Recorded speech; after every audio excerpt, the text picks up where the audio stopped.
Hello, everyone, and welcome along to this live webinar. If you're watching it on YouTube, feel free to subscribe to our channel to get more relevant content. And today I'm thrilled to have John Howard as our guest. Hi, John. How are you? I'm well. How are you? I'm good. I'm well. We are Good. You look good. You're looking good. Yeah, thanks. I just got my haircut today. Well done, especially for the occasion. That's what I like to hear. Well done.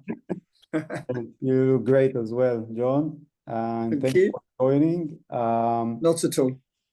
So let me share the agenda for today. So we have so the main topic of the webinar is basically to discuss or try to discuss and analyze the impact of the election on the property industry and the property market. And the topic that we will discuss, and we are keen to hear your view on, John, is the election impact on the buyer sentiment and, like, in general, on the market activity. We can take a look from your experience, what historical election basically, like, if there was any impact on the property industry in the past, and the current buyer sentiment. Then perhaps we can discuss about some reforms, especially Section 21, now with the Labor government, and then discuss some economic factors that can influence the property market. And then we'll end by discussing some predictions for the short term, for the long term, and Q&A. So question and answers. Feel free to put your questions on the chat here, John. Avram, you don't half want your money's worth, don't you? Goodness me, that's a hell of a list, isn't it? Yeah, we'll try to do it quickly. Yeah, funny that. Yeah, no problem. No problem. We'll do our best. We'll do our best. Yeah, absolutely. So in terms of questions, feel free to write the questions when you have them on the chat. Yeah.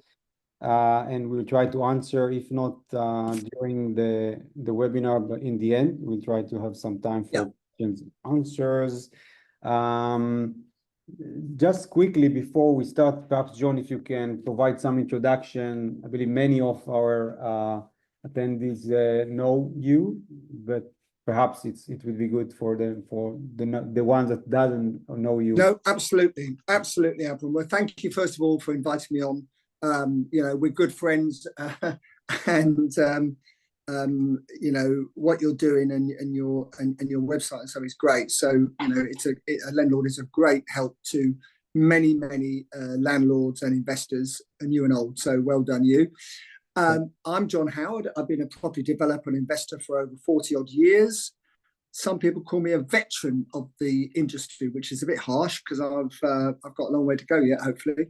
Now, I've got some qualifications. I bought and sold over 4,000 properties in 87 different locations across the UK. I've converted 16 different types of buildings. I'm just about to buy a tower block for £1. Long story, I won't tell you about that tonight. However, bags of experience, and of course, I've got things right over the years and I've got things wrong. So anybody who says they're a property developer and they've never lost any money, I'll suggest they're being a bit economic with the truth. It's how you get out of those problems, it makes the difference between success and failure. I've got some qualifications to talk about politics tonight because I'm a former chairman of the Conservative Party in Ipswich, as their chairman in the Association Ipswich. I'm close to a number of MPs. Some of them aren't MPs anymore. And I'm a donor to the Conservative Party and a member of the Carlton Club, which is where all the Conservatives get together and meet. And I'll be going to the conference in October, and I spent 2 weeks canvassing before the election, which was a complete bloody waste of time. Anyway, there we go. How's that, Avram? That's great. Yeah. Okay. Also, like, one of I think the hosts of the show on the what is the channel? Property TV? Oh, the Property Innovator Show. Yes. So I don't like promoting my fellow angels because they can promote themselves. but we're on our seventh. We've just it's just come out. The seventh series of Property Elevator has come out. My other fellow angels, I came up with the idea of the show originally, and now they all think that they're all part of it, and they think they own all part of it, and wish they do now because I've sold them shares in it all. So the last series was on Sky 1X6. If you go to my go to my YouTube channel, you can watch the these series 7 there. All good fun, and it's quite educational as well. So that's important. We in fact we're talking today, organising the filming of series 8, ready for February next year. Yeah, we filmed in February at the old Dragon's Den Studios, and then it'll come out again June next year. Yeah. Sounds great. And perhaps toward the end of the webinar, we can share some of your links, John, to your website. Yeah, thank you. That's very kind of you. Very kind of you. Thank you. You have some great books that you wrote during the years. Yes, and I've got my book on commercial property coming out September. Yeah. Amazing. My 5th book. Yeah. Yeah. All right. Good stuff. So, John, before we dive into the topics, I wanted to share with the audience some of our new features. And I will share the entire screen 1 second.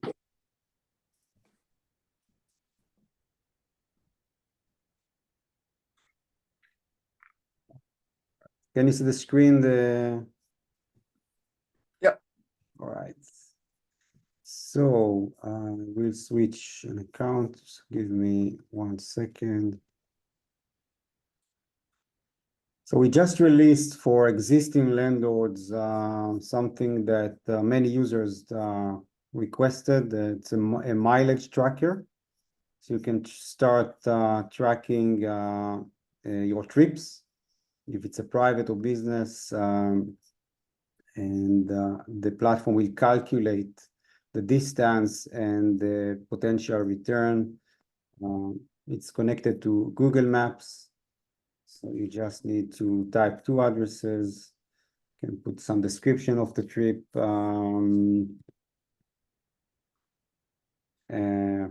That's a great idea, isn't it? Yeah. Yeah, it's very valuable and can be very useful. It is when you don't know where somewhere is, and they say that it's only 50,000 a house, and you go, well, that must be in the northeast somewhere. Yeah. Or am I being cynical? Yeah. Okay, now I have this is now there's nice distance. So then you can save trips. You can save as many if you can. You can save for many, like on Landlord, you can manage more than one owner, or for a company. This is one new enhancement. We also released a calendar view for the tasks. So if it's easier for you to see your tasks or due dates on a calendar, it's now possible. And the last thing is the deal analyzer. Actually, John, this is something quite new. We renewed our deal analyzer. So you just need to type an address and decide a strategy. If it's a buy-to-let, flip, or BRR. If it's a buy-to-let, we expect you to put the purchase price and the expected monthly rent. And if you're buying it with a mortgage or cash purchase, then the platform will calculate the metrics for you based on some defaults. So you can see how much cash investment you need to put down, the net annual cash flow, the return on capital deployed, and you can also optimize the price. So if you will offer a higher price, what it will do to your metrics. And also with the mortgage amount, if you take 75% or a lower amount. And you can always edit the sections, the purchase costs, the loan details, and the operating costs to refine the results. And you can also apply what-if scenarios. So you can create a worst-case scenario, best-case scenario, and see how it impacts your... I think the worst-case scenario is always a good thing to try and de-risk these things, Avram, and I think that's really clever. I really like that. Very good. We encourage when our users, when you analyze a deal, so to take into account all the associated costs. You will need to pay the stamp duty. Yep. Your incurring closing costs can be legal fees, inspection costs, other closing costs, refurb costs if you need to do some refurbishment. So you need to take everything into account. Yeah, absolutely. No, very good. Yeah, very good. And we have the same for flip strategy and for BRR. I will not demo it now, but you can just try. You can schedule a demo. I will send links on the chat if you want to learn more, and just go to our YouTube channel, and you can see some content about the new deal analyzer as well. And just to remind you, on the premium plan, we have great features. You can run property value estimation unlimited.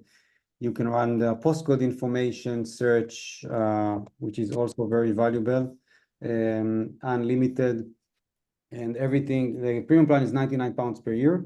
But for this webinar, we have a promotion of 50% off during the webinar time only.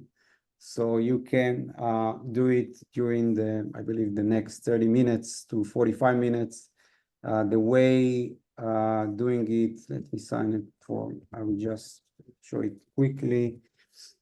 So you can either use the link that I put on the chat for new user, but if you're an existing user, go to your settings page, click upgrade, then click add coupon, click John webinar, and click apply, and then you will get it for £49 for the entire year. There are many features. For existing landlords, you can link your bank accounts, you can manage unlimited documents on Landlord, you can file your tax return, you can scan receipts. There are many features on the premium plan and some great benefits. So yeah, so use fantastic. They can thank me later for the discount, can't they, Evan? What again, John? What? So they can thank me later for the discount, can't they? Just for you, John. And the code is basically the name of the code. Fantastic. Yeah, fantastic. All right, good. Let's start. So right. Let's start with the first topic of the webinar. Yes. Let's discuss the impact on buyer sentiment. So what do you see? What do you think, John, on that? And if you can also provide some of your experience from the history of past elections. Okay, well, what happens in an election year? Everyone is pretty negative. Everyone is very cautious. And if there's if you're in a marriage or a partner, or whatever you want to call it these days, and one of you doesn't really want to move house, but the other one is very keen. The one that doesn't want to move's got a great excuse. Oh, there's a general election coming up. We're not sure what's going to happen. It creates negativity all the time. Everyone thought, including me, and I kept telling everyone, because I was told by one or two ministers that the election was going to be the end of November. And it bloody well should have been, in my view. But anyway, I thought he would announce the election at the Conservative conference in Birmingham on the 3rd of October and rev everyone up to leave and get cracking for the end of November, when interest rates will have been down a bit, inflation's down, market's looking better, blah, blah, blah. Of course, he didn't do that, which in a way has been good for, really good to get it out the way. So that's the good thing, is general elections out the way. The bad thing is he never told anybody he was doing it. He didn't discuss it with the cabinet. I mean, can you believe that? Never discussed it with his cabinet at all. Absolutely bloody bonkers. But there we go. Yeah. He was worried about Nigel Farage, but of course Nigel Farage in November might have been helping Donald Trump, for all we know. But anyway, there we go. What's done is done. We were always going to lose. What we didn't realise as Conservatives is that Reform would get so many votes, and they've really killed the Conservatives off for the time being, but I'm sure we'll come back. So the good thing is that the election is out the way. The second good news is that we have a stable government now for the next 5 years. Right. And I think if you look at what's happening, I'm no economist, but there's some very bright people on the webinar, far brighter than me, can work out that the pound is strong because people are confident about the future. Personally, I'll be very concerned about inflation, because I think under this government, they can't help but spend money. They're a socialist government. and at some point, the honeymoon period will be over, and they're socialists at the end of the day, and they will find it difficult to spend more than the Conservatives because of COVID and 400 billion or whatever we had to do to get through that. And people forget all that. But at the end of the day, they're already saying about giving the nurses and the school teachers 5.5% when, increase when the inflation rate is down to 2%. So that in itself is going to create inflation, just that alone. So I think going forward, there will be inflation. I think the good news is that things are pretty stable now. I've got 5 estate agencies in Norfolk, and I thought we'd have a better month than we've had, considering the election is over. But of course, you've got to remember, we're in the summer period and everyone's on bloody holiday. Apart from you and me, Avram, everyone's on holiday. So that has a massive effect on the market because, people have got better things to do. So I think we will see, hopefully September time, that things do pick up quite a lot. They're talking about supporting first-time buyers with a 5% guaranteed deposit scheme. So that's interesting to see when they're going to really announce that. But they're showing some positive signs, and they can't go wrong for the first 6 months. Even the Labour Party can't. I see that the first-time buyers market is even picking up better than the buy-to-let right now. It looks like this. Oh, the buy-to-let market. Well, I don't know if we're going to talk about that next, but I mean, the buy-to-let market is in tatters. Although, having said that, so far this year, 113,000 houses have been sold to investors, which is about 10% of the market, which is the lowest since 2009. But I have to say, I think that's still quite a lot. Yes. Still quite a lot, I think. I'm surprised it's that much. I really am, with the situation we've got. But I don't want to go on to the next subject until I'm told to by you. Yeah, so just to summarize, I think you touched about the stability, which I think is important. We felt it before the election that, when you have uncertainty, people, perhaps prefer to wait to see what will happen. Yes, I agree. At least now, yeah. And yeah, we are in the summer, so perhaps like in September, we'll see the market picking up. I think Avram, September is the time. I think it's too early to judge now because of the summer influence, if you like, people on holiday and so on. I think September I think things will look much better in September. And interesting, first-time buyers. I was talking to an agent locally today in Ipswich here, a friend of mine, and he was saying that the first-time buyer market's not too bad at all. It's the higher end. It's the 400 to 800,000 houses in this area that are sticking a bit, and we've seen that with our estate agencies in Norfolk, which are further away. The same type of thing happening, to be honest with you. Yeah. All right. So let's speak about some of the reforms. Yes. And what do you have to say about Section 21? I think it's a bloody disgrace. That's what I think it is, Avram. All right. But I would say, wouldn't I? Because I've got a large residential portfolio. So, okay, let's talk about. Yeah, well, John, first of all, let's talk. John, if you can also like explain in 2 sentences what is Section 21. Absolutely. Okay. So Section 21 is the no fault evictions. Basically, if you've had a tenant that's been in your property for 6 months or more, all you have to do currently is to give 2 months notice and they have to go. Now, under the Conservative government, they came up with a draft Rent Reform Act, which never got passed in Parliament in the end, which basically said that one of the things was they were going to abolish Section 21 no-fault evictions. However, if you wanted to sell your property, you could get the tenants out. Now, what Angela Rayner said in November last year is the first thing she's going to do when they're in power is to abolish Section 21, which is the same thing the Tories are going to do, but there will be no negotiation on Section 21 on possession. In other words, and we don't know yet because it's not till October that all the information comes out, and the devil is in the detail, of course.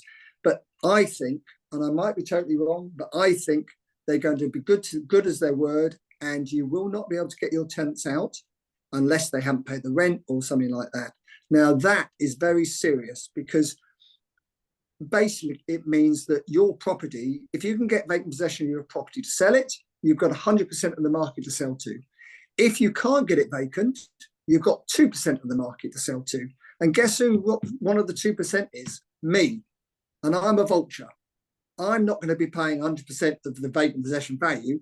I'm going to be paying about 70%. And then I wait to get the tenant out, and then I sell it at 100%. And in the 1980s and the 1990s, especially the 1980s, before Margaret Thatcher brought in the short hold tenancy, that's what everyone did. No one could get possession of their flat or their properties. There wasn't half as many landlords as there are today because of that reason. And if you look at auctions at the moment, it's full of buy-to-let properties because landlords are getting out. I bet you there's more landlords getting out the market than the 10% that are coming in. And you can see why. Why would you? Especially if you've only got one or two properties and you will want to get them vacant at some time in the future, and you won't be able to, that's a problem. Now, I have people on my Twitter and Instagram saying, "Oh yeah, John, but why aren't you selling your portfolio?"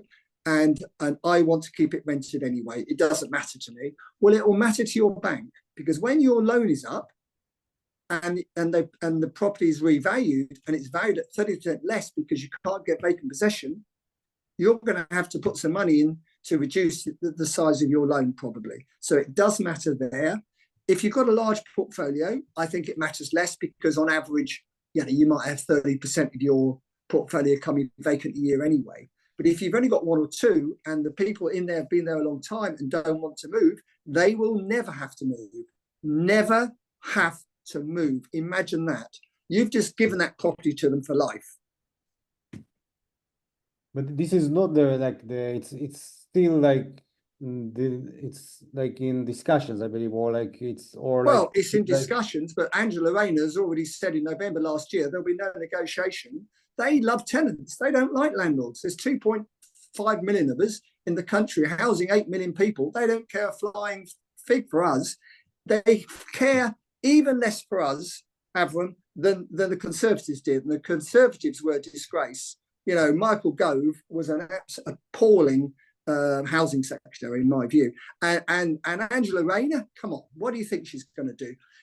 The only experience she's got about property is that she bought a council house, sold it at a profit, and didn't pay the tax. That's it. Gotcha. Okay, I understand. But of course, for every problem, it's an opportunity. So for us, we're quite excited about it, because we know from past experience that people are going to have, a block of 10 flats that they can't get vacant, and they want to sell it. So they sell it as an investment, not on vacant possession value, on investment value. And we'll be steaming in there buying these, as we did in the 1980s, yes, the 1990s. So, it's not all bad news. You have to pivot in property strategies. Sometimes you have to pivot your strategy to the next hot thing. And buy-to-let is not the hot thing at the moment, not going to be, in my view. Now, some people say, well, I've been left £1 million by my family. I want to buy 2 or 3 properties for capital gain, and I completely understand that. But that's not the norm. That won't be the norm, in my view. What strategy? What would you recommend property investors and landlords take now? Well, I suggest, if you've got a tenant that's been in your property a long time and is not likely to move ever, get them out now. Get them out. Serve notice, get them out, because what they might do, of course, is retrospect this. It might be the law is retrospective, so it's on existing tenancies. It might be on new tenancies, but it might be on existing. Now, that's a problem. If it's on existing, major problem. I think it will probably be on new only, but again, I might be being optimistic for a change on that one. I don't know, but it's a major problem. Could be a major problem. Could be. Yep.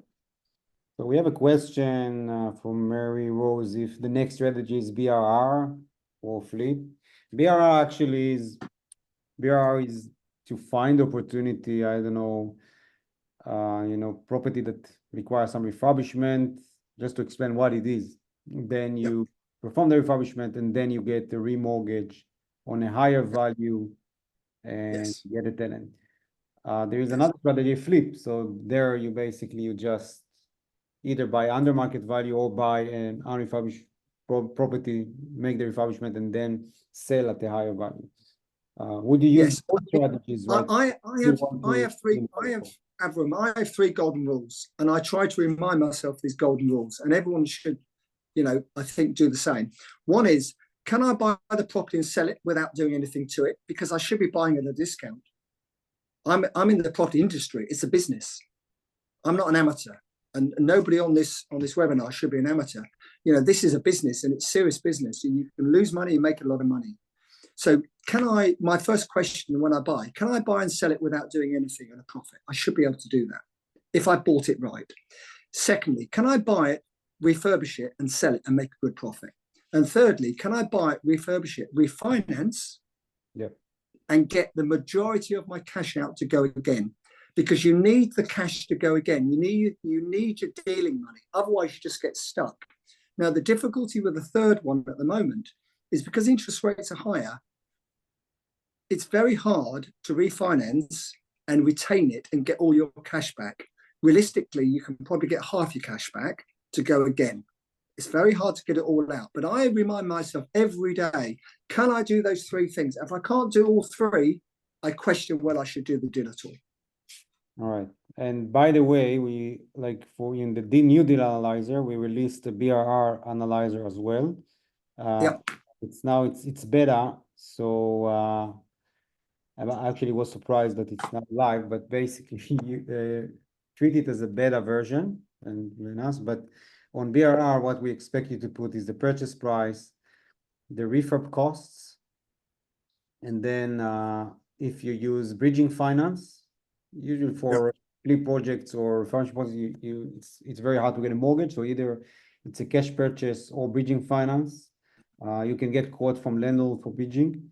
And then what we want you to put is the after refurb property value, your estimation. You can use our API property data to estimate property values based on internal finish quality and other parameters. On the premium plan, you get unlimited property value estimations, which you have the benefit during this webinar time, only 50%. I got questions from existing users that already on the premium plan, we can apply the coupon of the 50% for your renewal. So what I need from you just to use the chat, right, that you attended to the webinar and you would like to get this coupon to your renewal, and the team will do it probably tomorrow. So then you can estimate the value post refurb, and then what would be the rent, because the BRR strategy is buy, refurbish, refinance, and rent.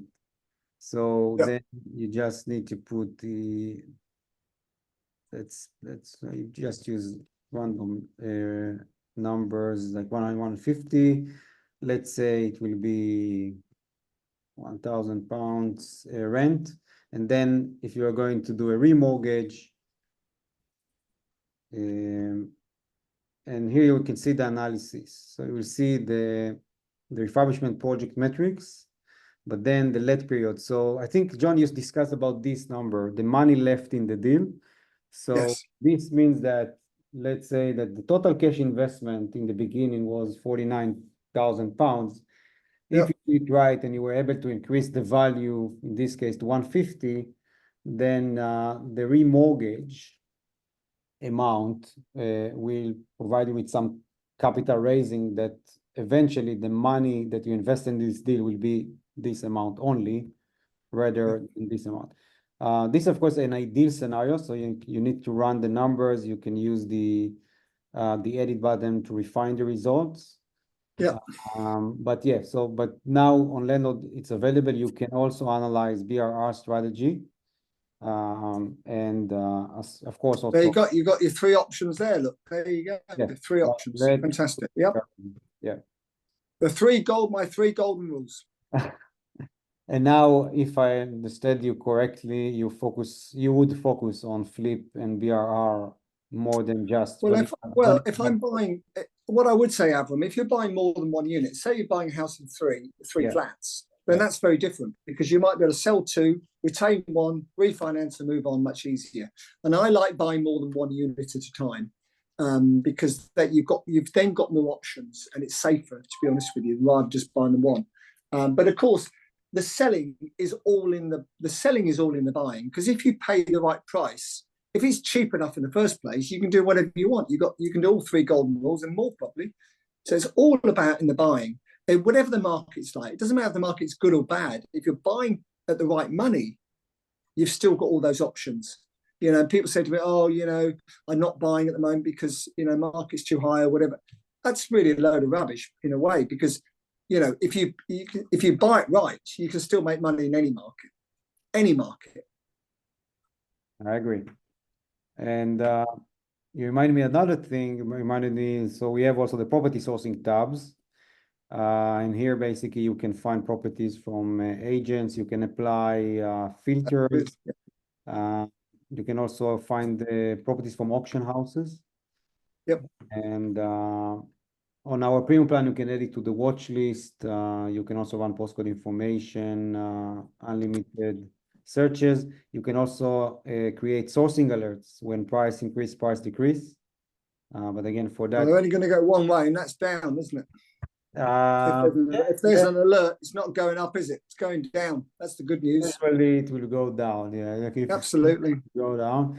But then instead of checking, you can just get notification. You can also create your search criteria. So every time that the new property match your criteria, right? That's really good. Yeah, you can get notification. It's also part of the premium plan, and you can also run search for repossessed properties. So, what is your opinion about that? Like, is it necessarily, John, like be like opportunity, or not necessarily? Repossessions? Yes. Oh yes. I mean, if you talk to any bank or building society like Halifax, Nationwide, they'll tell you, "Oh, we don't have any repossessions. Oh no, we don't have any problems." What a load of rubbish! What a load of rubbish! They're constantly getting repossessions, because not only because people haven't paid the mortgage or can't pay the mortgage, but also you get people divorced who neither of them will pay the mortgage, all sorts of different probate, all sorts of different reasons. And what they do, they use asset managers. They don't get the hands dirty themselves. They use asset managers, which are large. Some of them are part of large estate agency groups. And what they do, the agencies, the asset managers have a target, given a target by the building societies to get rid of, say, I don't know,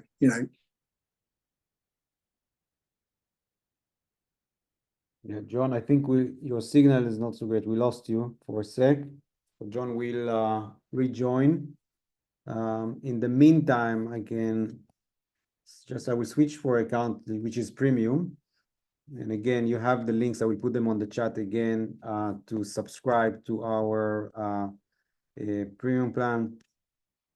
So the features related to sourcing on the premium plan are if you want to add a property to your watch list,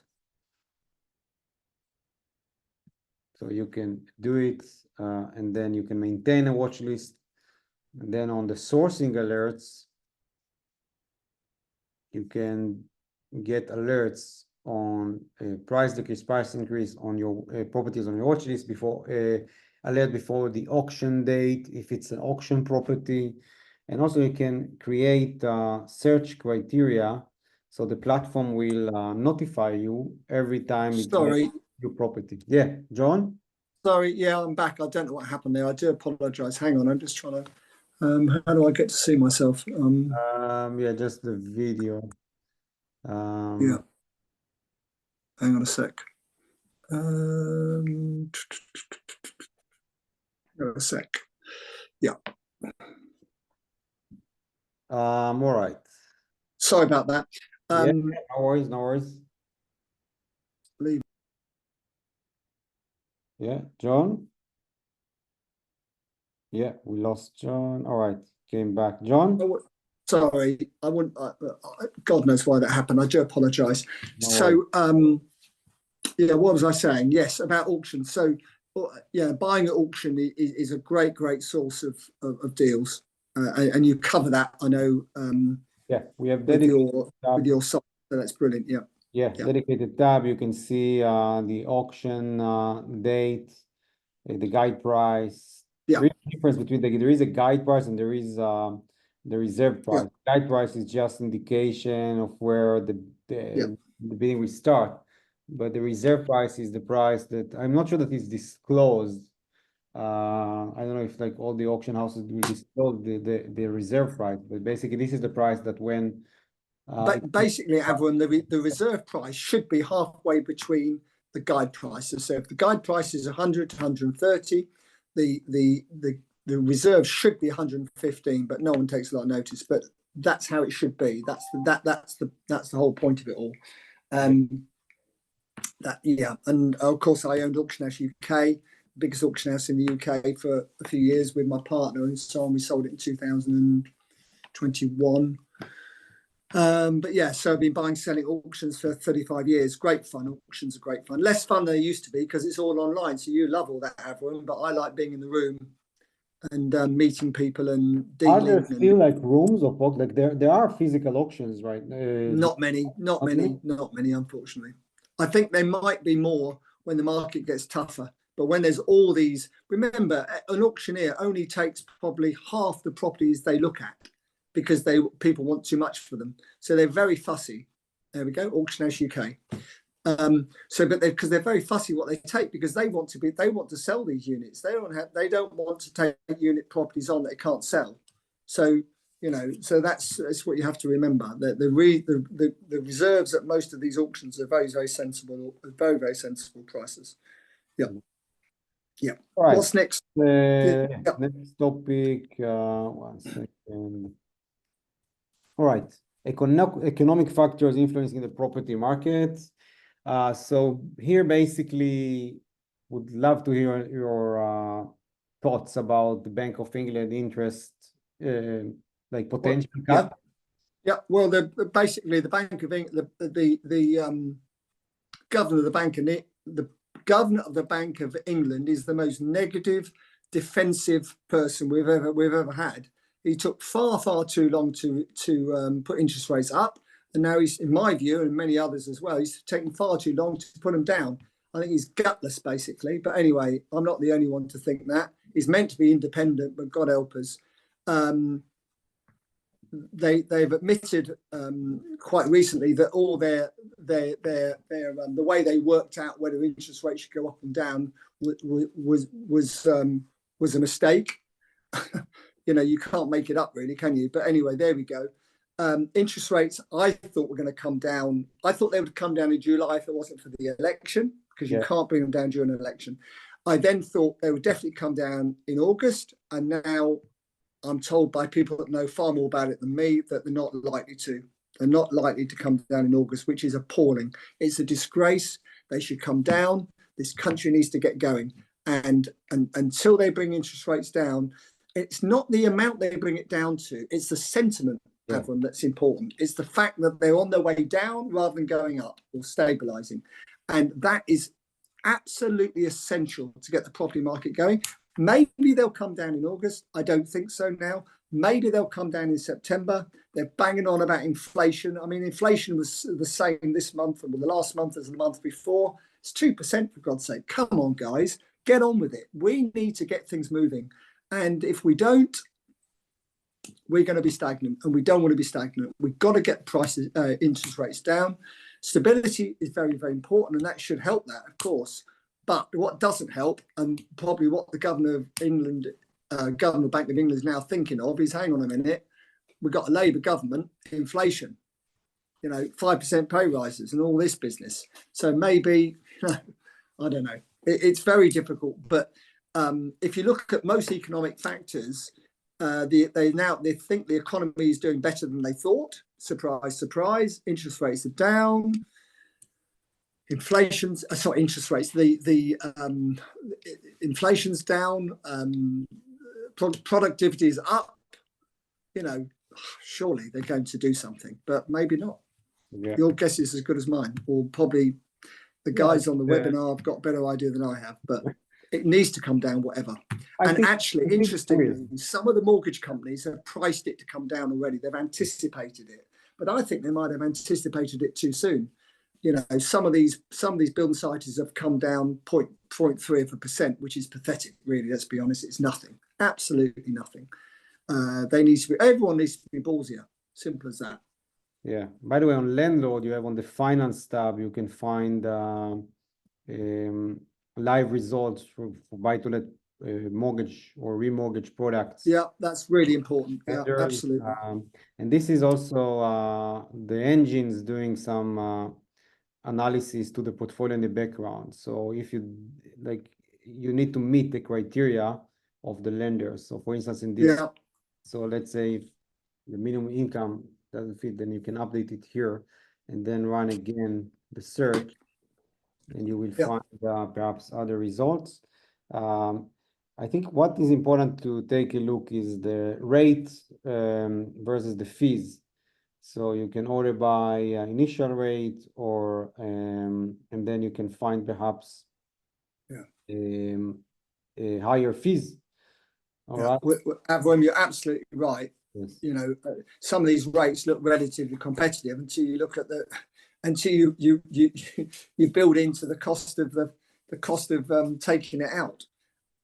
You know, and if it's only 2 years, then you know, you do wonder if it's worth it sometimes. But I mean, you've got all the information there. It's fantastic. You've got all the information there on every lender.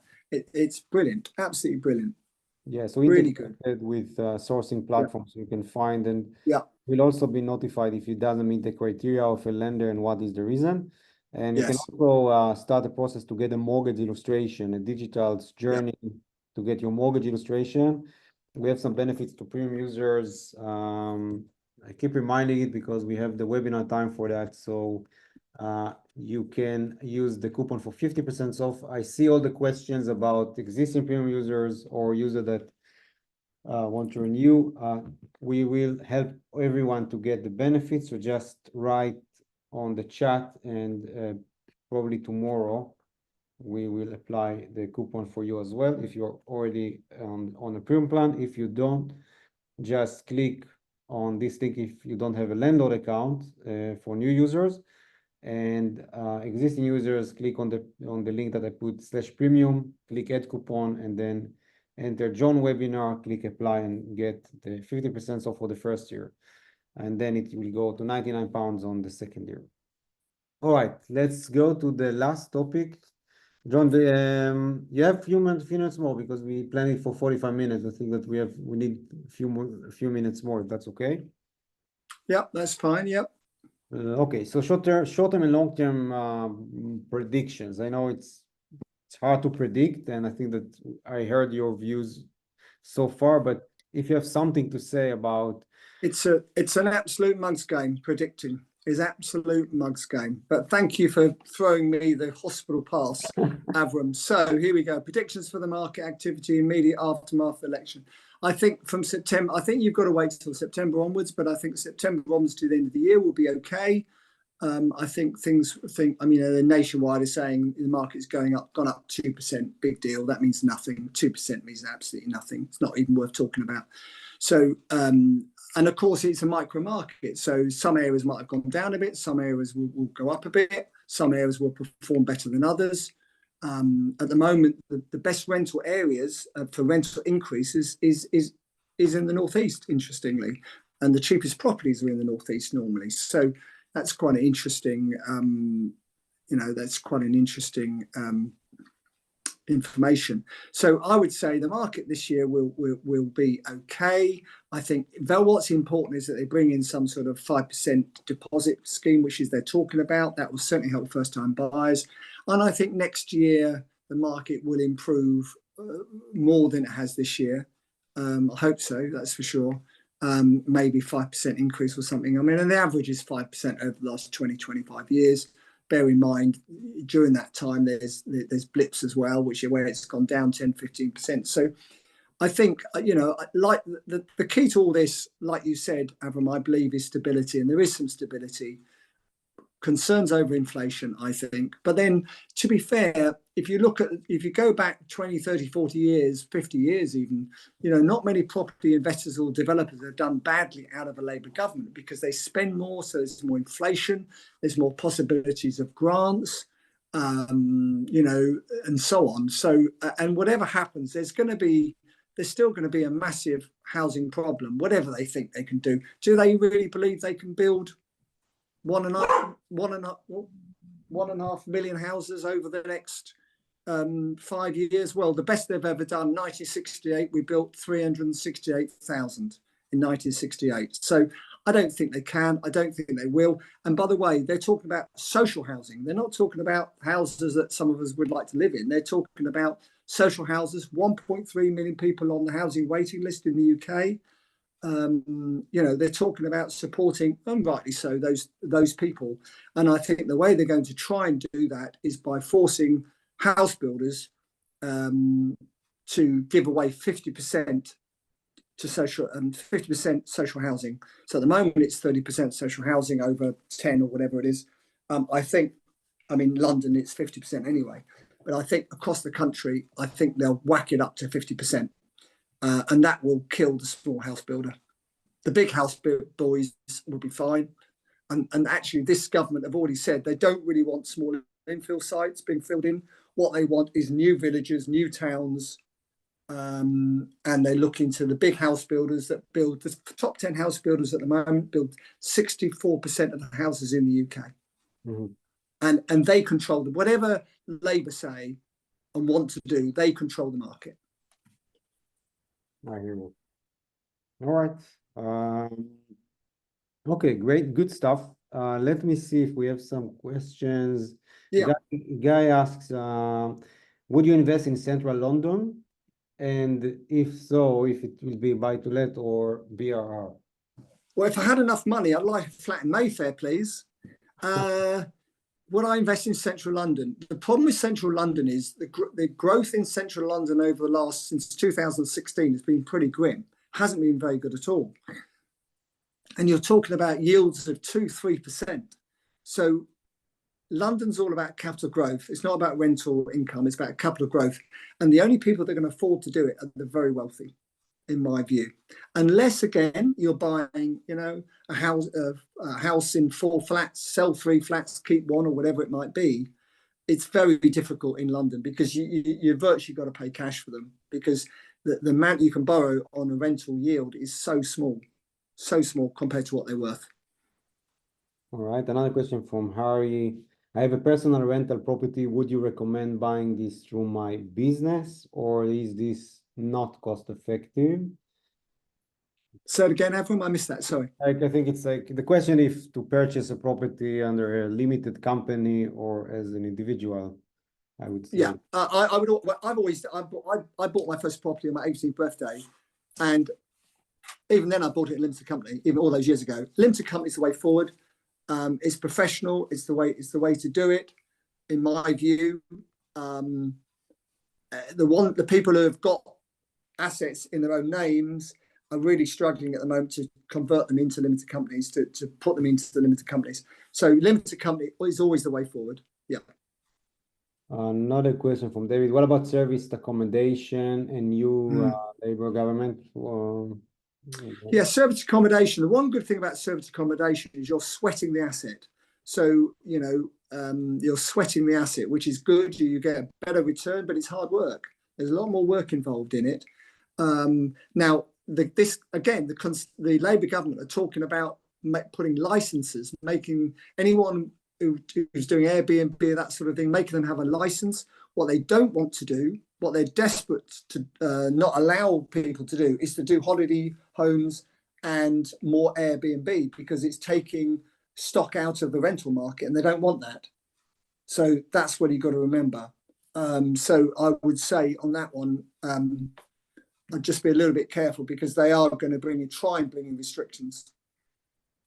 Okay, the aunt asks, what location would you say is the best place to invest whilst living in London, but able to travel? Well, goodness me, that's very difficult because it depends whether you're looking for rental yield or you're looking for capital growth.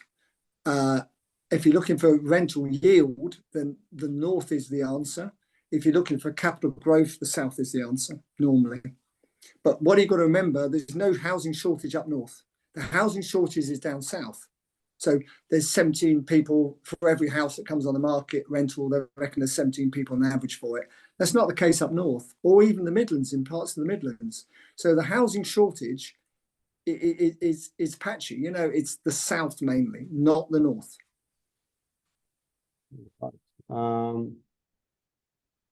I have 4 personal rental properties and no mortgage. Will you recommend? Congratulations, that's fantastic. Brilliant. Will you recommend to put this in a limited company now? Yeah, well, I think if you can put them in a limited company and it's not going to cost you a lot of tax, yes.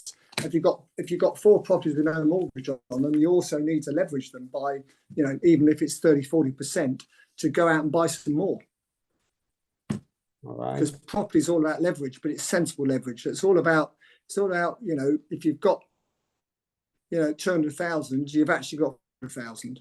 So it's all about leverage, because the more properties you've got, the more they go up, the more money you make. If you rent them out, the more they make. Simple as that. But it's sensible leverage, not stupid leverage at 70%, which is dangerous if it drops. Okay, and Nimer asks, so is it the time for a new buy to let, or just wait and see? Sit on your hands. If in doubt, do not.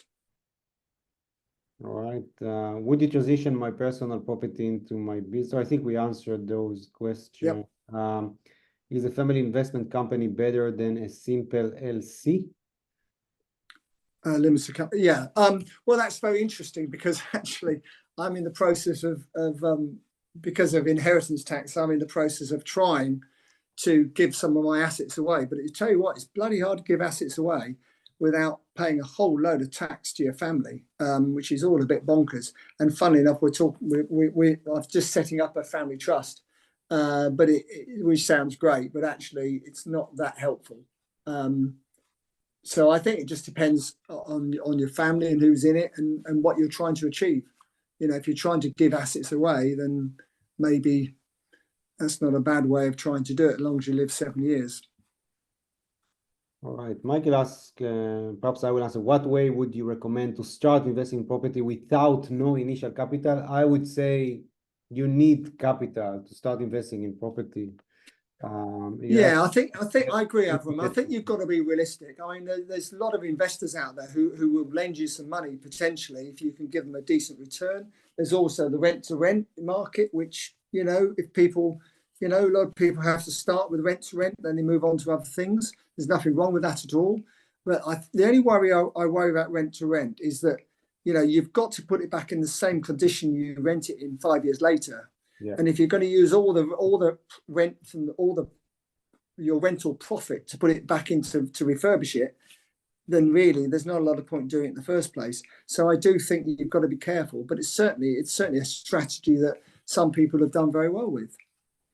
All right, interesting. I didn't take this into account. I'm just saying, usually when we see it, also on the loans business, like, with no money down, it's very like you can find yourself in troubles, and you know, always better. Yes, no, I agree. But there's 1 or 2 people, you might have an option on something, or yeah, it's not easy. Let's be honest, it's not. I mean, there's people peddling schemes that make it sound very interesting, very easy, but we all know that they're just trying to make money out of education, and it's difficult. It's difficult. It's not impossible, but it's difficult. Very difficult. Yeah. All right. Let me see. Yeah, I see many questions, but we should be minded to for the time. So I would say, John, if you can perhaps just like, I will show how you can use the benefit again, and in the meantime, if you want to put some links on the chat. So I think you know probably what? Not. I don't know, because I don't know how to have one. There's no upsell with me. All right. Okay. No upsell. You can go to John Howard Property YouTube, or John Howard Property my website. You've hopefully find some interesting things on there and some good solid advice I give on a regular basis on my YouTube. I also have an Instagram. Oh, well done. Thank you very much, Avram. Very good. Thank you. You're good at this. So I do some seminars. I don't do many seminars because I'm busy doing my own stuff, but I've got a seminar coming up on I'm not sure it's hang on a sec, I can even tell you that. When's my next seminar? 23rd, 24th of September, 2-day seminar, Canary Wharf, where I go it's a comprehensive seminar because I've done most things in property. I go for all the different strategies and a lot of people are looking to pivot. So we talk about commercial, we talk about residential, we talk about new build, commercial and residential, auctions, finance, the whole thing, because actually property is all linked. So you might have a property in an auction that's mixed use. In other words, it's commercial, residential. So that's 3 or 4 things I talk about, which needs funding. So that's 4 things I talk about. So it's a 2-day seminar. I speak for 7 hours a day, 14 people only on it normally. I limit it to 14 and perhaps 1 or 2 on Zoom. In Canary Wharf, good fun, and most people, hopefully everyone, enjoys it and becomes more knowledgeable. And another thing, you are also on our experts panel. So if you want to book a one-on-one call with John, it's also an option. Yes, it is. Yeah. So yeah, and so last thing I wanted to share, because we have until the webinar time, but perhaps we'll give a few more hours. If you want to upgrade to the premium plan with the benefit, go to your settings page or click on the /premium link that I put on the chat, click upgrade, then click add coupon, John webinar, click apply, and you will get the £49 for the first year only, instead of £99 for the entire year.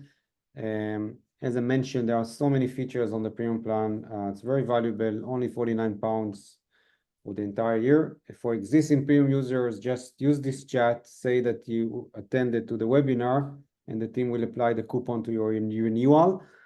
And for new users, there is a link on the chat to sign up to Landlord with a tracking link to get the benefit. Someone asked me, I think one of the questions on there, Avram, was how much is my seminar? It's £1,250. You can book on my website. Yeah. Thanks, John. All right. Okay, so I think we will call it for today. We will keep the promotion for the premium in the next few hours if you still want to get the discount. I will put the links again. So thank you very much, and thanks, John, for joining. It's a pleasure. Great to see you as usual. As usual, definitely. And thanks, everyone. Feel free to subscribe to our YouTube channel to get more content, and we will notify you on our next webinar. Stay in touch, and thank you very much. Thanks, John. Thanks. Have a great evening, everyone. Bye-bye. Thank you very much. Bye-bye, everyone. Bye-bye. Bye-bye.